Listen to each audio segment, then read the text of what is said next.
Alright, so in this video we're going to take a look at question number 2 for the 2019 AP Calc free response exam.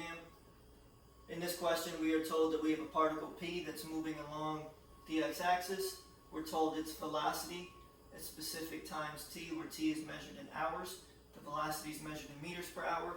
We're told the velocity of particle P is a differentiable function, and we're also told the position of particle P is 0 meters at time t equals 0. We're going to use all of this information to answer the first two parts of this question.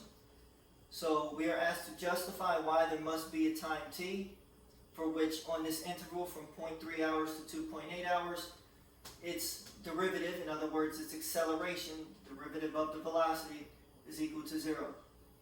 So anytime we see this kind of phrasing, where we're asked to justify that there must be some point on an interval, we should be thinking either intermediate value theorem or mean value theorem when we see the beginning of the problem. So it should be one of the two that we should probably be applying here. If we keep reading, we are looking at information about the derivative. So therefore that should trigger that we are using the mean value theorem, not the intermediate value theorem.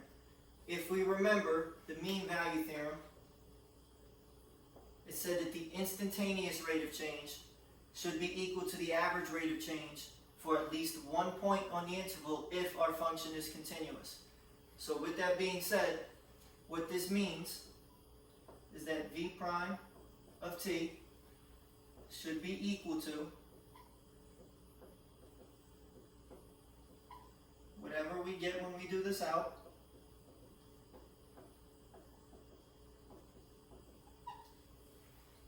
and when we do this using the chart, the velocity at 2.8 hours is 55. The velocity at 0.3 hours is also 55. So we get that there should be a time for which the acceleration, or in other words the derivative of our velocity, should be equal to 0.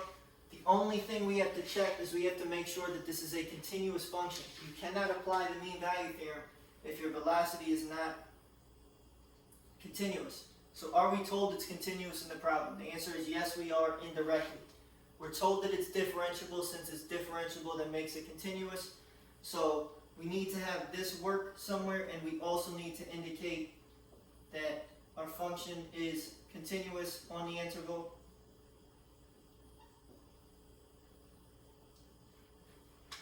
Since it's differentiable. So therefore we can apply the mean value theorem. We calculated the average rate of change here. We found the average rate of change on the interval was 0. Therefore there has to be at least one time t on the interval where its derivative is equal to 0, and that's exactly what we just showed. So that was part A. So part B, we are asked to approximate this definite integral using a trapezoidal sum. So in order to do this, we just need to remember the area of a trapezoid is the sum of the bases divided by 2 multiplied by the height. So for our first subinterval, here's b1 and b2. So we get 0 plus 55 over 2. The height of the trapezoid is the length of the subinterval, which is 0.3, plus our next trapezoid, here's b1 and b2. So we get 55 minus 29 times the length of the interval, which is 1.4, plus, I feel like I'm running out of room here, I'm just going to put it underneath. So we have negative 29 plus 55 over 2 times the length of our last subinterval is 1.1. And we do out these three calculations on our TI-84, and when we do this, we end up getting 40.75. So we end up getting 40.75 for part B. Alright, so for part C, we are now given another particle. We're now given particle Q, and we're told its velocity is given by this equation. And the first part of this question asks us, when is the velocity at least 60 miles per hour? So what I've done is what you should be doing on the calculator, but I wanted to make sure you can see it visually, is I've graphed in blue our velocity equation for particle Q, and I've graphed just the constant value of 60 because that's the part we're concerned about, and we want to know when is the velocity at least 60. So we need to figure out the values of our intersection points, and we should remember how to calculate intersection points on our calculator. So I'm going to call this T1, I'm going to call this T2, and if we do this out, we get T1 is approximately 1.866, T2 is 3.519. So to answer the first part, when is the velocity at least 60? So the velocity is at least 60 meters per hour when we are between these two values. So in other words, on the following interval, 1.866 to 3.519. This is when we are at least 60 miles per hour. That should be pretty straightforward, assuming that we know how to graph this stuff on the calculator. Make sure anytime you're graphing a trig function that your mode is in radians, not degrees.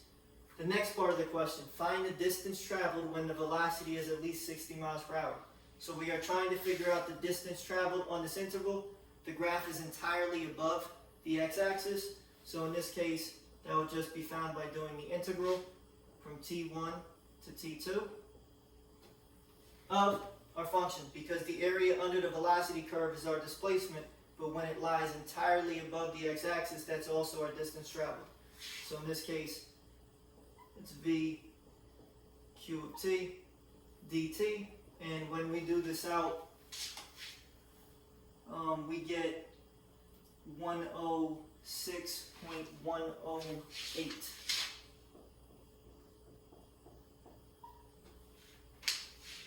Alright, and again, we don't need to include the absolute value signs because there is nowhere where our y values are negative. Alright, so the last one.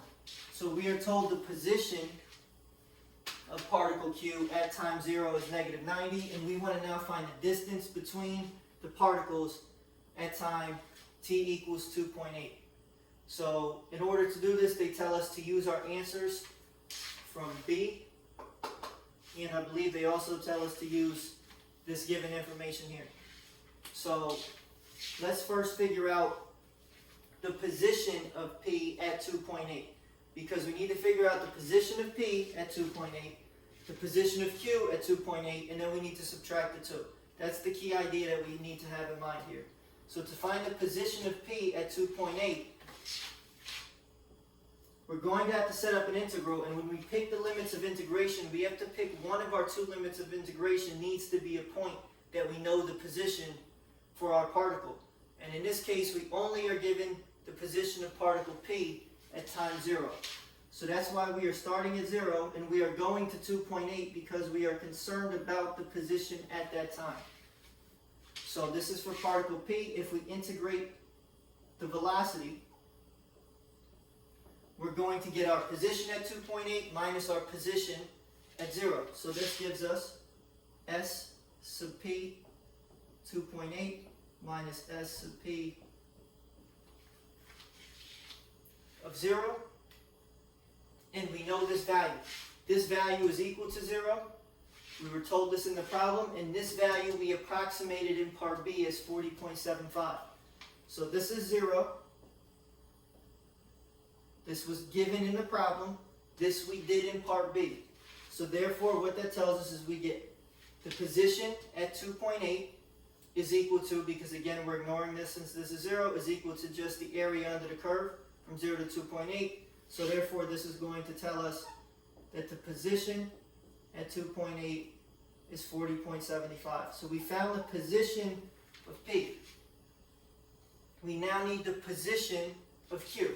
We're going to do a similar thing. So we're going to set up an integral, and we need to pick a point that we know the position of Q at. We only know the position of Q at time t equals 0 because they told us that in the beginning of the problem. So we're going from 0, we are going to 2.8, again because we want its position at 2.8. So this is for VQ of t. And this is equal to SQ of 2.8. In other words, the position of Q at time 2.8 hours minus the position of Q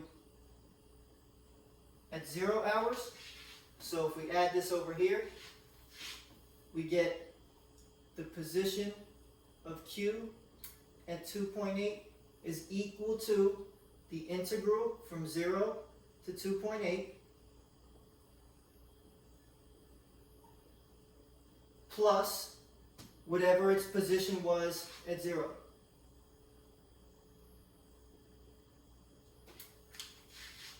This is something you're going to have to evaluate on the calculator because we have the equation up here, so that way we can do the integral. We didn't need to approximate it like we did here because all we had was a table of values. We didn't have a function for the velocity of particle P, but we do have a function for the velocity of particle Q. So I'm going to write, you need to do this on the calculator.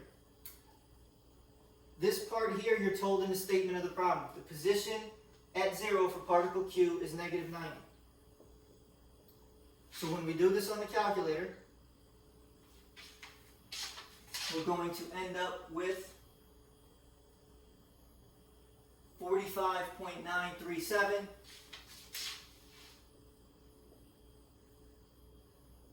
after we subtract the 90. So I believe you get 135.937 for the value of the integral. You subtract the 90. So this is our position for Q at 2.8. Here's our position for P at 2.8. All we do is we subtract the values and you should be getting a positive answer. So our distance between P and Q, so distance between P and Q, again, distance must be given as a positive value. So you either subtract this one and this one to take the absolute value, or you just do the subtraction in the order with the bigger number coming first. That would be the common sense way of doing it. So 45.937 minus 40.75, and I believe you get 5.187.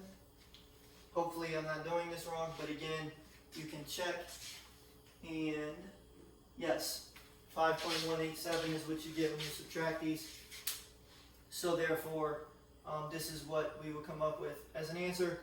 Again, I would not recommend trying to subtract these mentally like I did. You have a calculator. Do it on the calculator. Don't do everything right and then lose a point for getting the wrong solution. Alright, so again, we need to remember the relationships between position, velocity, acceleration, all of those things in order to answer these questions. Hopefully this explanation worked for you guys, and if you still are stuck on anything, you can either look at the scoring guidelines, which may be somewhat helpful, or you can send me an email.